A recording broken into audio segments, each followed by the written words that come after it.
Arsip Digital Sejarah Bahasa Indonesia. Kongres Pemuda II pada tanggal 28 Oktober 1928 menyatakan bahwa hasil sidang status dokumen gagal. Kalau ini beneran terjadi, berarti sejarah yang kita pelajarin selama ini tidak pernah terjadi. Selamat sore, saya Janet melaporkan langsung dari Batavia 28 Oktober 1928. Kongres Pemuda II yang mempertemukan para pemuda dari berbagai daerah di Nusantara telah resmi berakhir. Namun, sidang hari ini berakhir tanpa menghasilkan kesepakatan mengenai bahasa yang akan dijadikan sebagai bahasa persatuan. Dengan demikian, ikrar Sumpah Pemuda yang dijadikan pada hari ini tidak pernah diucapkan. Suasana di sekitar lokasi kongres tampak dipenuhi rasa kecewa setelah para peserta meninggalkan gedung tanpa membawa keputusan bersama. Laporan ini akan terus kami ikuti seiring perkembangan yang terjadi. Saya Janet melaporkan langsung dari Batavia.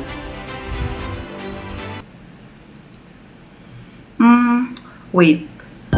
Kalau dipikir-pikir, Sumpah Pemuda itu penting banget. Salah satunya karena ada satu bahasa persatuan, yaitu bahasa Indonesia. Tapi kalau Indonesia nggak punya bahasa persatuan, kira-kira apa yang bakal terjadi? Dengan banyaknya suku dan bahasa daerah, gimana cara kita saling berkomunikasi? Kayaknya akan sangat kacau balau deh. Selamat pagi semua, kita dosen baru di sini. Kita bernama Janet, asli dari Manado. Mulai hari ini, kita yang mau mengajar Pak Ngoni. Ngomong apa dosen? Nggak tahu lagi. Kayaknya bahasa daerah. Tuh kan bener, di kelas aja bisa jadi kacau balau kalau mahasiswanya nggak paham bahasa apa yang dipakai sama dosennya. Padahal mereka ada di satu ruang yang sama, tapi karena bahasanya beda, pesannya jadi nggak sampai. Berarti bahasa Indonesia itu penting banget ya, bukan cuma buat ngobrol, tapi juga supaya kita bisa saling memahami. Tapi kalau di kelas aja bisa bingung kayak tadi, gimana ya kalau yang ditanya itu presiden? President, what is the national language of your country?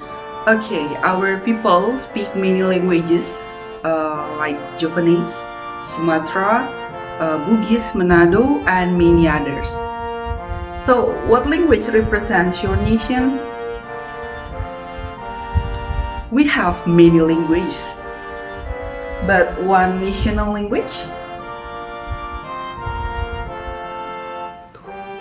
Bahkan sekelas presiden aja bisa bingung kalau tidak ada bahasa yang bisa dipahami bersama. Padahal dalam situasi resmi seperti berbicara dengan wartawan luar negeri, bahasa punya peran yang sangat besar. Kalau Indonesia punya banyak bahasa daerah, kira-kira gimana ya cara menjelaskan Indonesia kepada dunia? Dari semua adegan tadi, kita bisa lihat bahwa Indonesia bukan sekedar mata pelajaran di kampus. Bahasa Indonesia adalah identitas nasional, alat komunikasi, dan pemersatu bangsa. Walaupun kita berasal dari daerah berbeda, memiliki budaya berbeda, dan menggunakan bahasa daerah yang berbeda, kita tetap bisa bersatu karena memiliki satu bahasa bersama. Jadi, menggunakan bahasa Indonesia dengan baik bukan berarti melupakan bahasa daerah. Justru, bahasa Indonesia itu membantu kita untuk menjaga persatuan di tengah keberagaman.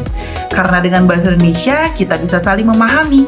Dengan bahasa Indonesia, kita bisa bekerja sama. Dan dengan bahasa Indonesia, kita tetap menjadi satu bangsa, Indonesia.